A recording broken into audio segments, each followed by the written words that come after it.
Alhamdulillah, Alhamdulillah Rabbil Alamin, wa bihi nasta'in ala umurid dunya wad din.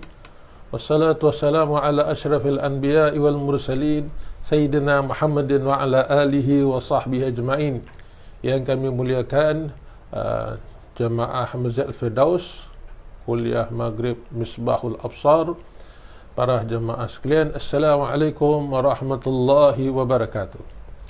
Alhamdulillah, bertemu kita sekali lagi pada sesi selanjutnya, iaitu bahagian yang ke-31 daripada awal kita bicarakan mengenai Maulid Nabi sallallahu alaihi wasallam dengan berlakunya 25 peristiwa aneh pada malam kelahiran Nabi sallallahu alaihi wasallam sampai kepada sesi ini yang ke-31. InsyaAllah pada kali ini kita akan mendengar bahagian aqwal ulama. Selepas kita dah dengar dalil-dalil keharusan menyambut maulid, selepas kita dah mendengar kisah-kisah atau hikayah sahihah, cerita-cerita benar berkaitan dengan maulid Nabi SAW, ada dalam kitab sejarah, ada dalam tulisan-tulisan tarikh Islami mengenai adanya sambutan maulid, terutama sekali pada zaman salaf, ketika zaman Abdul Malik bin Marwan, menunjukkan sudah ada pada zaman salaf orang-orang menyambut maulid.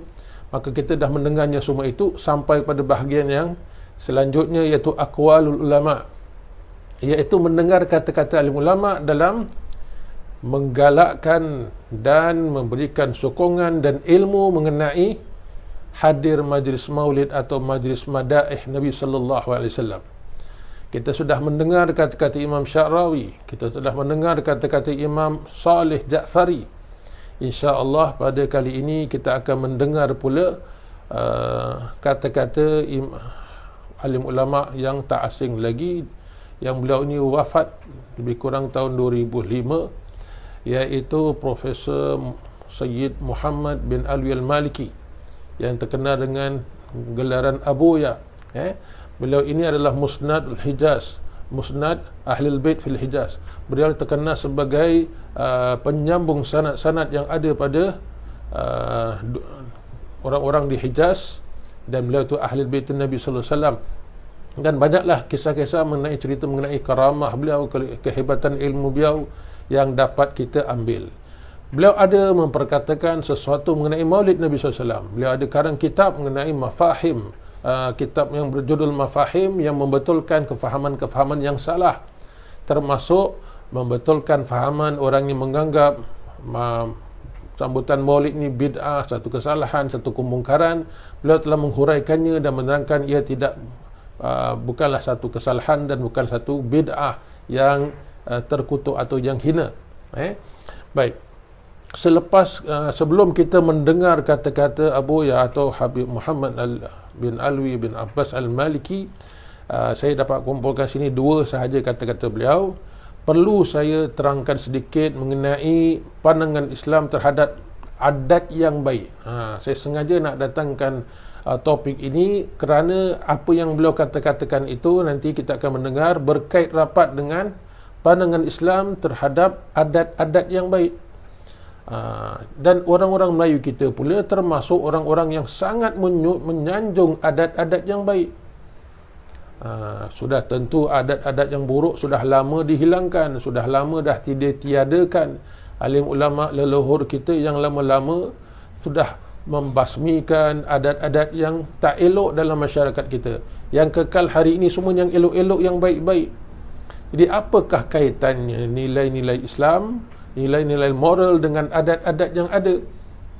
Baik, kaitannya sebenarnya ialah pandangan-pandangan Islam, kaedah-kaedah dan juga petua-petua yang ada dalam agama Islam digelar sebagai nilai.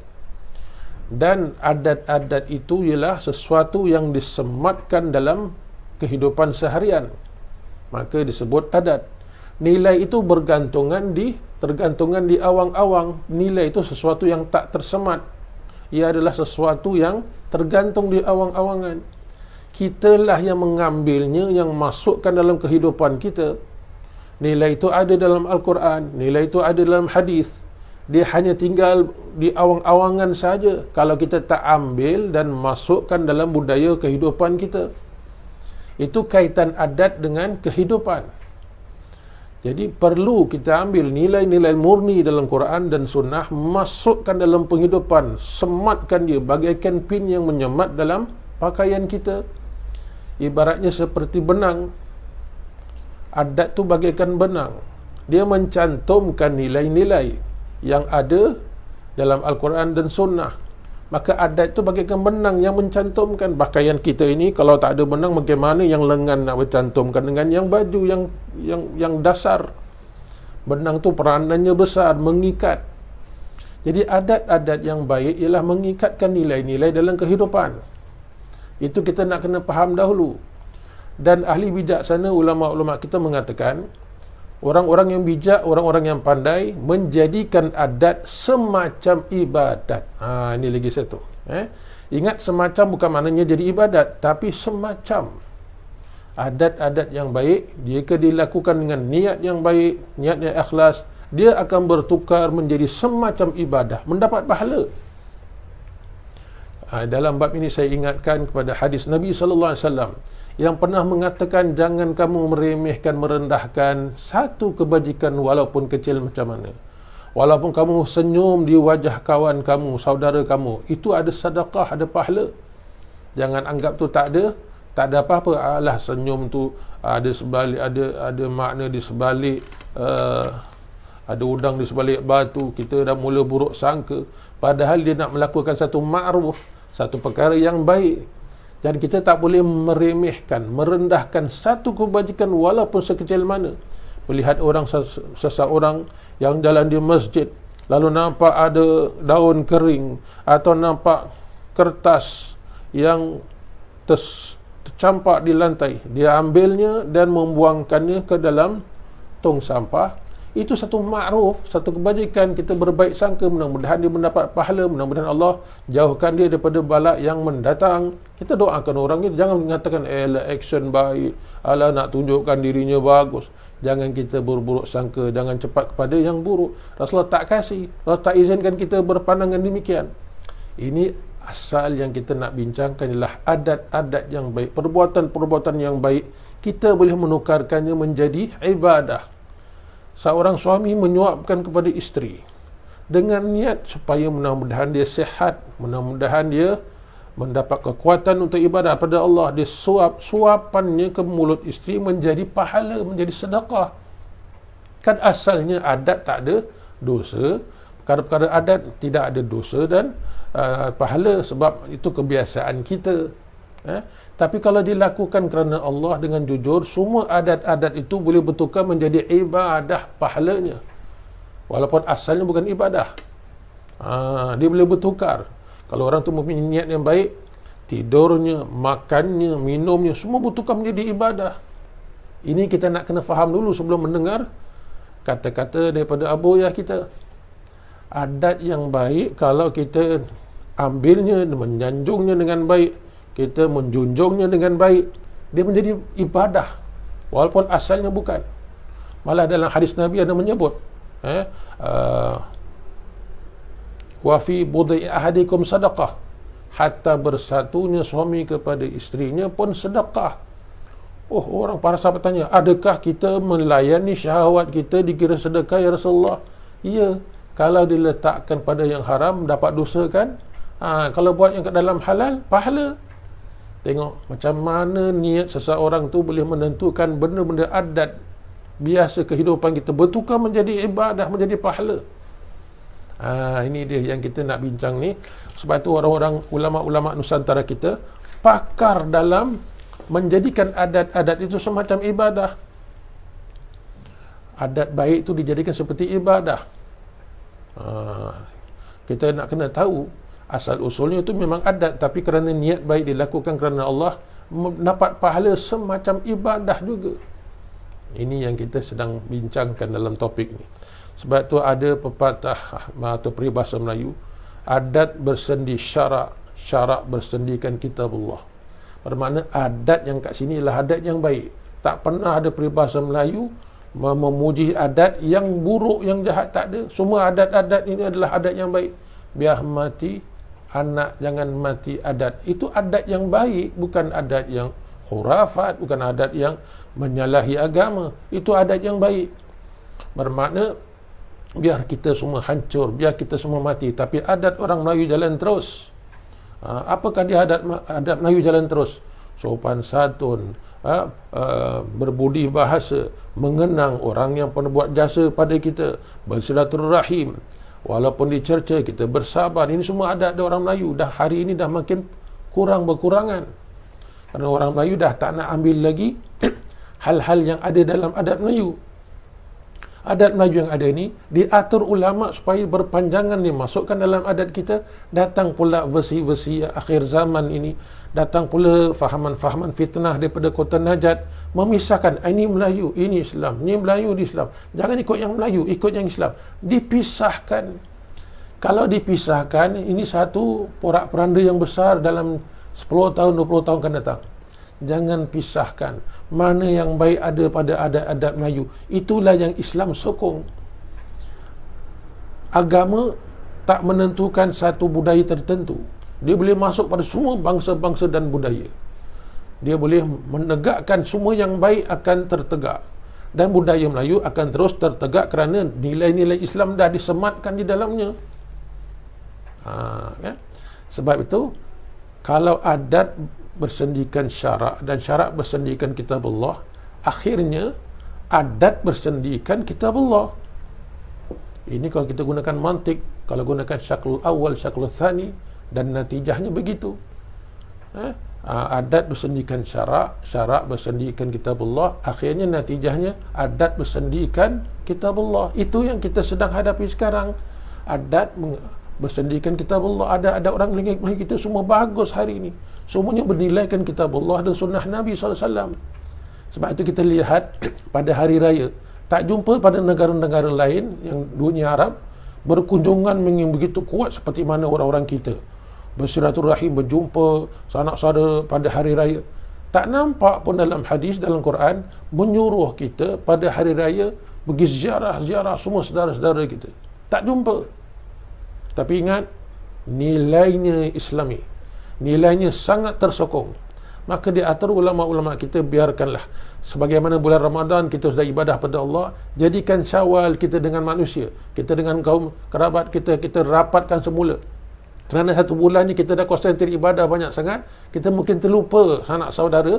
Maka jadikan Syawal hari yang pertama minta maaf salah, dosa dan salah. Orang pertama minta maaf dosa dan salah, ibu bapa, para guru dan sebagainya. Ini ulama aturkan, ulama Nusantara kita aturkan berkekalan. Jangan pisahkan. Sebab saya dengar ada usaha nak pisahkan. Ini adat Melayu, hari raya tak payah ziarah-ziarah, pergi khutbah, lepas tu sudah tak payah ziarah-ziarah. Sudah ada yang nak pisahkan antara adat Melayu dengan keislaman. Ini bahaya besar para jemaah sekalian. Baik. Jadi yang kita nak terangkan di sini, kalau kita bijak dalam adat-adat Melayu yang ada, disematkan dalam nilai-nilai Islam tu, bertukar adat itu menjadi ibadah. Baik. Sebab itu adat ini kesan kekuatan dia menurun, sedangkan syarak ni kekuatannya menaik dan mendaki. Kenapa dia naik? Nilai Islam, nilai Quran sentiasa mulia dan terjunjung. Dia akan terus naik. Apa kaum yang datang, apa pelajaran yang kamu capai, berapa tinggi yang akan memimpin, semuanya akan menyokong nilai-nilai Islami. Tak cara sendirinya, tak cara langsungnya. Tengok dunia barat hari ini, Islam naik menjulang ke atas kerana nilai Islam itu dapat dilihat oleh orang-orang barat. Adat pula, kalau ianya tu ada kelonggaran sedikit, kalau yang buruk, ada adat buruk, dia akan jatuh. Dia akan sifatnya menjatuh.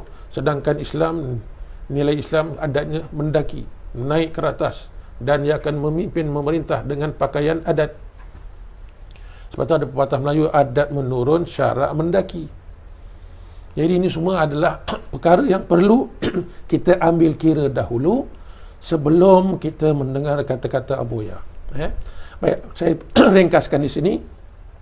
Berkatanya Abu Ya dalam kitab Mafahim Yajib an Tusahhah. Kata beliau dalam menceritakan tentang membolehkan Maulid Nabi sallallahu alaihi wasallam, tidak ada halangan, tidak ada salahnya, telah menerangkan sepanjang panjang lebar.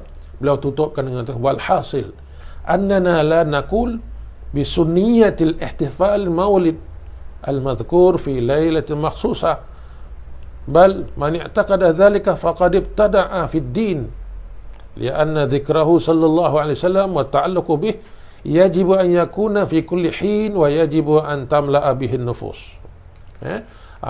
Sangat elok kata-kata beliau. Walhasil kita ringkaskan di sini, kami tak mengatakan ihtifal sambutan Maulid Nabi ini adalah sunnah. Tengok hebat. Sejak bila kita mengatakan Maulid Nabi sunnah dan wajib? Tak ada.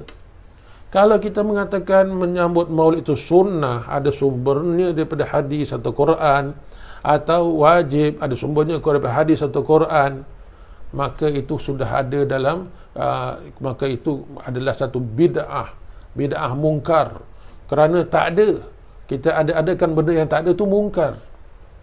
Tapi kita tak mengatakan sambutan Maulid sunnah atau wajib. Tapi ingat, nilai-nilai dalam sambutan Maulid, yang ada dalam sambutan Maulid nilai-nilainya sunnah, dan ada yang wajib nilai-nilainya. Tapi rasamnya, seluruh gambaran yang kita, cara kita sambut, tak ada dalil secara langsung daripada Quran dan Sunnah. Sebab itu kita mengatakan, kita tak mengatakan sunnah menyambut secara bagaimana kita perlu menyambut tiap-tiap tahun mesti nak sambut setahun sekali, itu sunnah, tak ada. Sebab itu tak timbul isu bid'ah, tak timbul. Habis apa dia? Adat yang baik. Ini dia.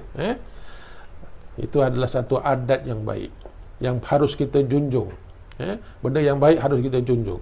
Lianna dzikra sallallahu alaihi wasallam, lianna dzikrahu sallallahu alaihi wasallam wa ta'alluqu bihi yajib an yakuna fi kulli hin wa yajibu an tamla'a bihi nufus.